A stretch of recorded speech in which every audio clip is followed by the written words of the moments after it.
SGT Voices.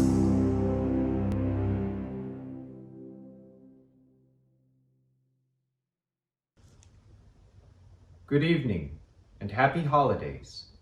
I'm David Dastmalchian, ensemble member of Shattered Globe Theatre Company. Most of us associate the holidays with stories round the fire that warm our hearts and fill us with joys and great memories of yesteryear.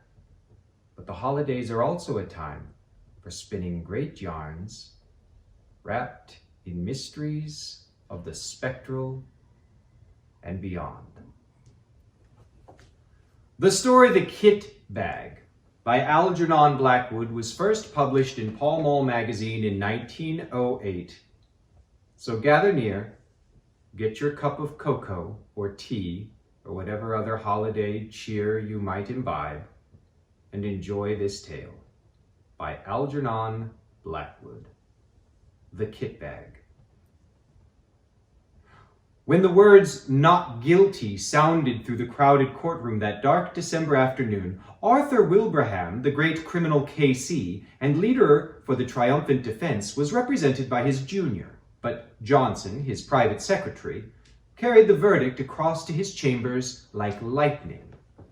"It's what we expected, I think," said the barrister without emotion, "and personally, I am glad the case is over." There was no particular sign of pleasure that his defense of John Turk, the murderer, on a plea of insanity, had been successful, for no doubt he felt, as everybody who had watched the case felt, that no man had ever deserved better the gallows. "I am glad too," said Johnson. He had sat in the court for 10 days watching the face of the man who had carried out with callous detail one of the most brutal and cold-blooded murders of recent years. B. Counsel glanced up at his secretary. They were more than employer and employed. For family and other reasons, they were friends. "Ah, I remember. Yes," he said with a kind smile. "And you want to get away for Christmas? You're going to skate and ski in the Alps, isn't that it? If I was your age, I'd come with you." Johnson laughed shortly. He was a young man of 26 with a delicate face like a girl's. "I can catch the morning boat now," he said, "but that's not the reason I'm glad the trial is over. I'm glad it's over because I've seen the last of that man's dreadful face. It's positively haunted me. Bat-white skin with the black hair brushed low over the forehead is a thing I shall never forget, and the description of the way the dismembered body was crammed and packed with lime into that—" "Don't dwell on it, my dear fellow," interrupted the other, looking at him curiously out of his keen eyes. "Don't think about it. Such pictures have a trick of coming back when one least wants them to." He paused a moment. "Now go," he added, "presently, and enjoy your holiday. I shall want all your energy for my parliamentary work when you get back, and don't break your neck skiing." Johnson shook hands and took his leave. At the door, he turned suddenly. "I knew there was something I wanted to ask you," he said. "Would you mind lending me your kit bag? It's too late to get one tonight, and I leave in the morning before the shops are open." "Well, of course. I'll send Henry over with it to your rooms. You shall have it the moment I get home." "I promise to take great care of it," said Johnson gratefully, delighted to think that within 30 hours he would be nearing the brilliant sunshine of the high Alps in winter. Bethought of that criminal court was like an evil dream in his mind. He dined at his club and went on to Bloomsbury, where he occupied the top floor in one of those old gaunt houses in which the rooms are large and lofty. The floor below his own was vacant and unfurnished, and below there were other lodgers whom he did not know. It was a cheerless place, and he looked forward heartily to a change. The night was even more cheerless. It was miserable, and few people were about. A cold, sleety rain was driving down the streets before the keenest east wind he had ever felt. It howled dismally among the big, gloomy houses of the great squares, and when he reached his rooms, he heard it whistling and shouting over the world of black roofs beyond his windows. In the hall, he met his landlady, shading a candle from the draught with her thin hand. "This come by a man from Mr. Wilbraham, sir." She pointed to what was evidently the kit bag. And Johnson thanked her and took it upstairs with him. "I shall be going abroad in the morning for 10 days, Mrs. Monks," he said. "I'll leave an address for letters." "And I hope you'll have a Merry Christmas, sir," she said in a raucous, wheezy voice that suggested spirits. "And better weather than this." "I hope so too," replied her lodger, shuddering a little as the wind went roaring down the street outside. When he got upstairs, he heard the sleet volleying against the window panes. He put his kettle on to make a cup of hot coffee. And then he set about putting a few things in order for his absence. "And now I must pack, such as my packing is," he laughed to himself and set to work at once. He liked the packing, for it brought the snow mountains so vividly before him and made him forget the unpleasant scenes of the past 10 days. Besides, it was not elaborate in nature. His friend had lent him the very thing, a stout canvas kit bag, sack-shaped with holes round the neck for the brass bar and padlock. It was a bit shapeless, true, and not much to look at, but its capacity was unlimited, and there was no need to pack carefully. He shoved in his waterproof coat, his fur cap and gloves, his skates, and climbing boots. His sweaters, snow boots, and ear caps, and then on top of these he piled his woolen sheets, his underwear, his thick socks, puttees, and knickerbockers. The dress suit came next in case the hotel people dressed for dinner, and then, thinking of the best way to pack his white shirts, he paused a moment to reflect. "That's the worst of these kit bags," he mused vaguely, standing in the center of the sitting room where he had come to fetch some string. It was after 10 o'clock now. A furious gust of wind rattled the windows, as though to hurry him up, and he thought with pity of the poor Londoners, whose Christmas would be spent in such a climate, whilst he was skimming over snowy slopes in bright sunshine and dancing in the evening with rosy-cheeked girls. Ha ha ha ha! That reminded him he must put in his dancing pumps and evening socks. He crossed over from his sitting room to the cupboard on the landing where he kept his linens. And as he did so, he heard someone coming softly up the stairs. He stood still a moment on the landing to listen. It was Mrs. Monk's step, he thought. She must be coming up with the last post. But then the steps ceased suddenly, and he heard no more. They were at least 2 flights down, and he came to the conclusion they were too heavy to be those of his bilious landlady. No doubt they belonged to a late lodger who had mistaken his floor. He went into his bedroom and packed his pumps and dress shirt as best he could. B kit bag by this time was 2/3 full and stood upright on its own base like a sack of flour. For the first time he noticed it was old and dirty, the canvas faded and worn, and that it had obviously been subjected to rather rough treatment. It was not a very nice bag to have with him. Certainly not a new one, or one that the chief valued. He gave the matter a passing thought and went on with his packing. Once or twice, however, he caught himself wondering who it could have been wandering down below, for Mrs. Monks had not come up with letters, and the floor was empty and unfurnished. From time to time, moreover, he almost became certain that he'd heard a soft tread of someone padding about the bare boards, cautiously, stealthily, as silently as possible, and further, that the sounds had been lately coming distinctly nearer. For the first time in his life, he began to feel a little creepy. Then, as though to emphasize this feeling, an odd thing happened. As he left the bedroom, having just packed his recalcitrant white shirts, he noticed that the top of the kit bag lopped over towards him with an extraordinary resemblance to a human face. The canvas fell into a fold like a nose and forehead, and the brass rings for the padlock just filled the position of the eyes. A shadow, or was it a travel stain? For he could not tell exactly. It looked like hair. It gave him rather a turn, for it was so absurdly, so outrageously like the face of John Turk, the murderer. He laughed and went into the front room where the light was stronger. That horrid case had got on my mind, he thought. I shall be glad of a change of scene and air. In the sitting room, however, he was not pleased to hear again that stealthy tread upon the stairs, and to realize that it was much closer than before, as well as unmistakably real. And this time he got up and went out to see who it could be creeping about on the upper staircase at so late an hour. But the sound ceased, and there was no visible persons on the stairs. He went to the floor below, not without trepidation, and turned on the electric light to make sure that no one was hiding in the empty rooms of the unoccupied suite. There was not a stick of furniture large enough to hide a dog. Then he called over the banister to Mrs. Monk's, but there was no answer. And his voice echoed down into the dark vault of the house and was lost in the roar of the gale that howled outside. Everyone was in bed and asleep, everyone except himself and the owner of that soft, stealthy step. My absurd imagination, I suppose, he thought. I must have been hearing the wind, after all, although it seemed so very real and very close, I thought. He went back to his packing. It was by this time getting on towards midnight. He drank his coffee up and lit another pipe, the last before turning in. It's difficult to say exactly at what point fear begins. When the causes of that fear are not plainly before the eyes. Impressions gather on the surface of the mind, film by film, as ice gathers upon the surface of still water, but so often lightly that they claim no definitive recognition from the consciousness. Then a point is reached where the accumulated impressions become a definite emotion, and the mind realizes that something has happened.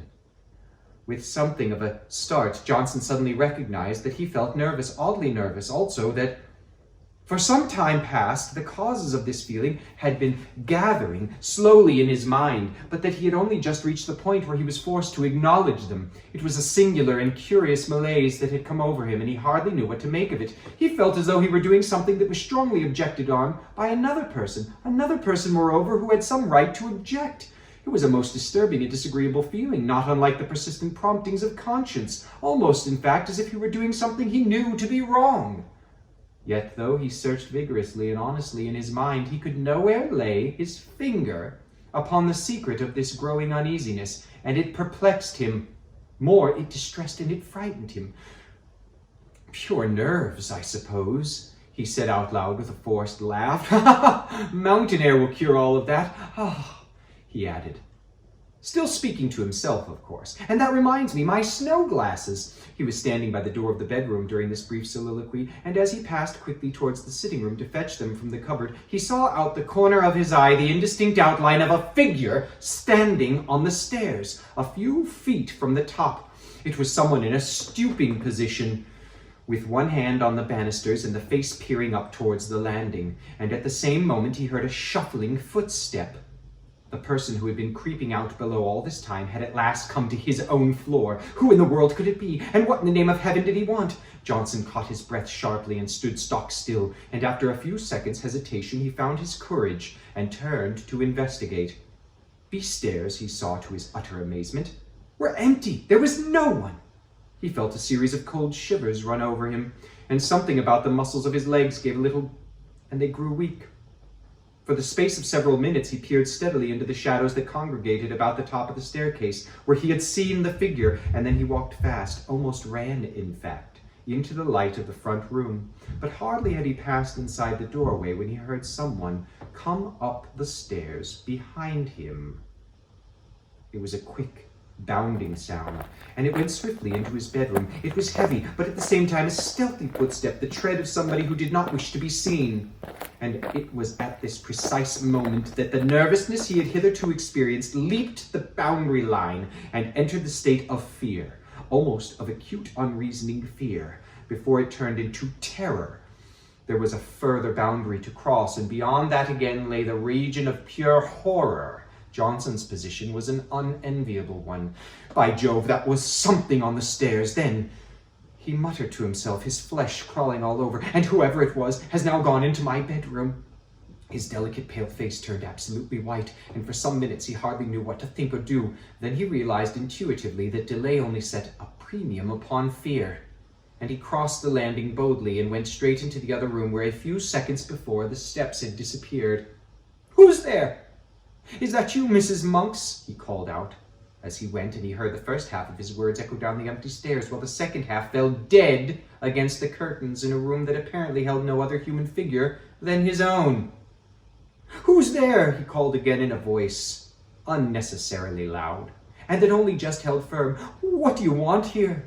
The curtains swayed very slightly, and as he saw it, his heart felt as if it had almost missed a beat. Yet he dashed forward and drew them aside with a rush.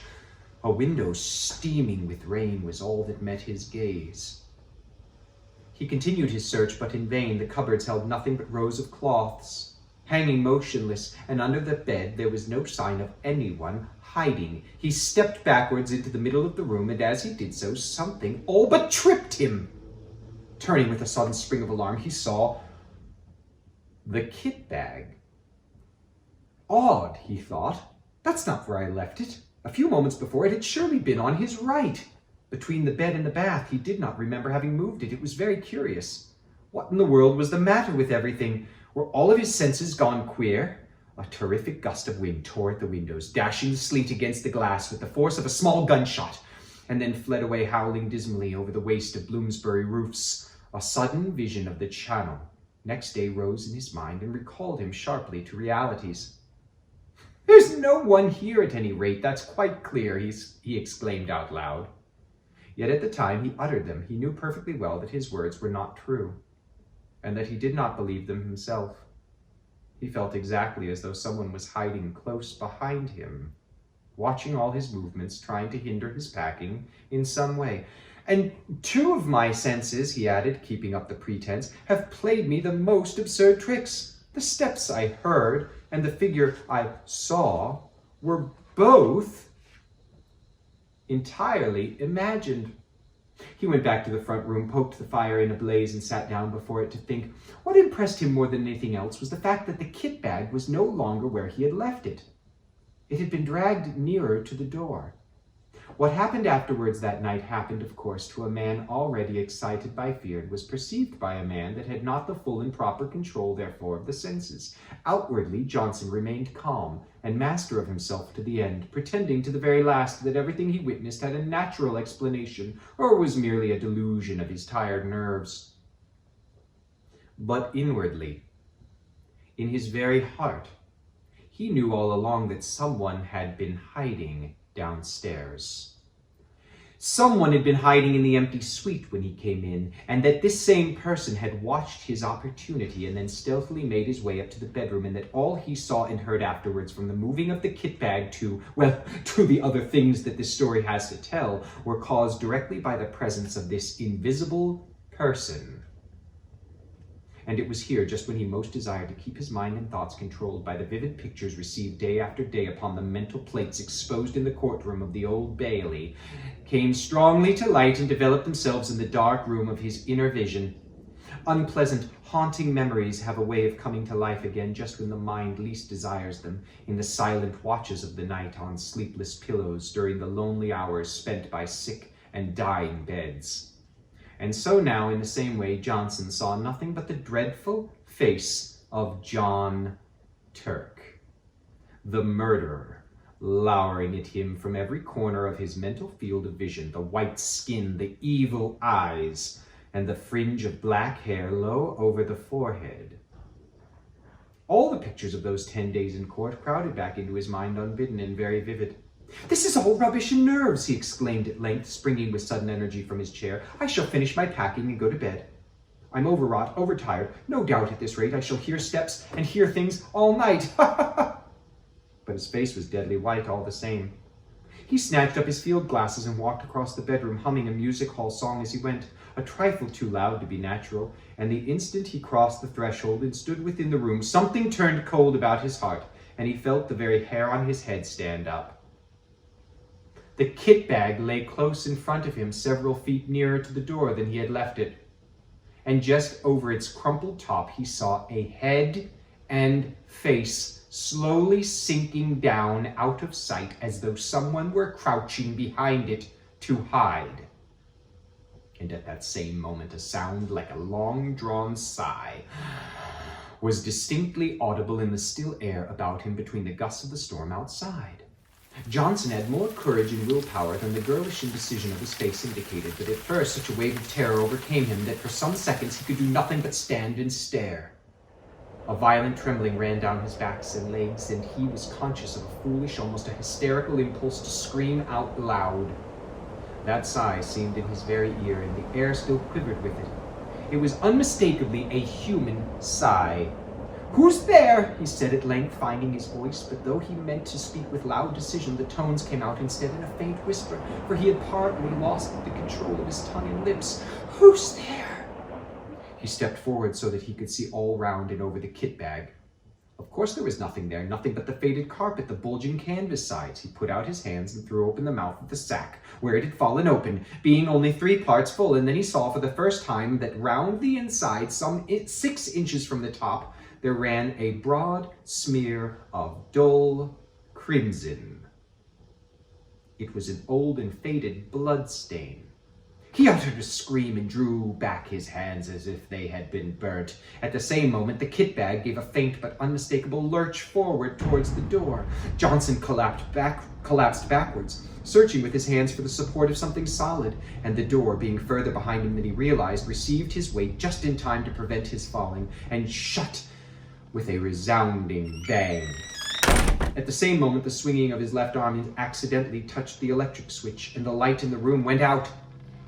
It was an awkward and disagreeable predicament, and if Johnson had not been possessed of real pluck, he might have done all manner of foolish things. As it was, however, he pulled himself together and groped furiously for the little brass knob to turn the light on again, but the rapid closing of the door had set the coats hanging on it a-swinging, and his fingers became entangled in a confusion of sleeves and pockets, so that it was some moments before he found the switch. And in those moments of bewilderment and terror, two things happened that sent him beyond recall over the boundary into the region of genuine horror. He distinctly heard the kit bag shuffling heavily across the floor in jerks, and close in front of his face sounded once again the sigh of a human being. In his anguished efforts to find the brass button on the wall, he nearly scraped the nails from his fingers. But even then, in those frenzied moments of alarm, so swift and alert are the impressions of a man keyed up by a vivid imagination and emotion, that he had time to realize that he dreaded the return of the light, and that it might be better for him to stay hidden in that merciful screen of darkness. It was but the impulse of a moment, however, and before he had time to act upon it, he had yielded automatically to the original desire, and the room was flooded again with light. But the second instinct had been right. It would have been better for him to have stayed in the shelter of the kind darkness, for there, close before him, bending over the half-packed kit bag, clear as life in the merciless glare of the electric light, stood the figure of John Turk, the murderer. Not 3 feet from him stood this man, the fringe of black hair marked plainly against the pallor of the forehead, the whole horrible presentment of this scoundrel, as vivid as he had seen him the day after in the Old Bailey, when he stood there in the dock, cynical and callous under the very shadows of the gallows. In a flash, Johnson realized what it all meant. The dirty and much-used bag, the smear of crimson within the top, the dreadful stretched condition of the bulging sides. He remembered how the victim's body had been stuffed into a canvas bag for burial, the ghastly dismembered fragments forced with lime into this very bag, and the bag itself produced as evidence. It all came back to him clear as day. Very softly and stealthily his hand groped behind him for the handle of the door, but before he could actually turn it, the very thing that he most of all dreaded came about, and John Turk lifted his devil's face and looked at him. At the same moment, that heavy sigh passed through the air of the room, formulated somehow into words. "It's my bag, and I want it." Johnson just remembered clawing the door open and then falling in a heap upon the floor of the landing as he tried frantically to make his way into the front room. He remained unconscious for a long time, and it was still dark when he opened his eyes and realized that he was lying stiff and bruised on the cold boards. Then the memory of what he had seen rushed back to his mind, and he promptly fainted again. When he woke the second time, the wintry dawn was just beginning to peep in at the windows, painting the stairs a cheerless, dismal gray, and he managed to crawl into the front room and cover himself with an overcoat in the armchair, where at length he fell asleep. A great clamor woke him. He recognized Mrs. Monk's voice, loud and voluble. "What, you ain't been to bed, sir? Are you ill? Has anything happened? And there's an urgent gentleman to see you, though it ain't even 7 o'clock yet, and—" "Who is it?" he stammered. "I'm all right, thanks. Fell asleep in my chair, I suppose." "Someone from Mr. Wilbram's, and he says he ought to see you quick before you go abroad, and I told him—" "Show him up, please." "At once," said Johnson, whose head was whirling and his mind was still full of dreadful visions. Mr. Wilbram's man came in with many apologies and explained briefly and quickly that an absurd mistake had been made, that the wrong kit bag had been sent over the night before. Henry somehow got hold of that one that came over from the courtroom, and Mr. Wilbram and only discovered it when he saw his own lying in his room and asked why it had not gone to you, he said. "Oh," said Johnson stupidly. "And he must have brought you the one from the murder case instead, I'm afraid," the man continued with the ghost of an expression on his face. "The one John Turk packed the dead both in. Mr. Wilbram's awful upset about it, sir, and told me to come over first thing this morning with the right one, as you were leaving by boat." He pointed to a clean-looking kit bag on the floor, which he'd just brought. "And I was to bring the other one back, sir," he added casually. For some minutes, Johnson could not find his voice. At last he pointed in the direction of his bedroom. "Perhaps you would kindly unpack it for me." Johnson heard the shifting to and fro of the bag, and the rattle of the skates and boots being unpacked. "Thank you, sir," the man said, returning with the bag folded over his arm. "And can I do anything more to help you, sir? What is it?" Johnson, seeing that he still had something he wished to say, turned back to the man. The man shuffled and looked mysterious. "Beg pardon, sir, but knowing your interest in the Turk case, I thought you'd maybe like to know what's happened." "Yes." "John Turk killed himself last night with poison immediately on getting his release. And he left a note for Mr. Wilbraham saying as much he'd be obliged if they'd have him put away, same as the woman he murdered, in the old kit bag." "What time did he do it?" asked Johnson. 10 o'clock last night, the warder says. The end.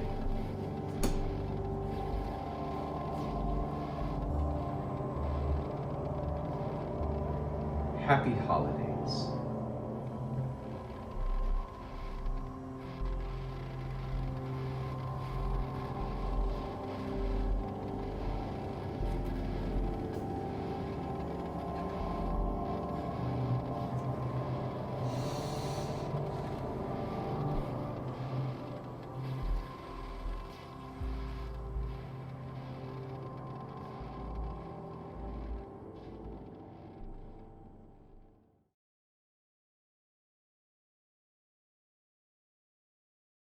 SGT Voices was created in response to the COVID-related closures that have disproportionately impacted the arts and artists, as well as the rising importance of centering voices of BIPOC artists.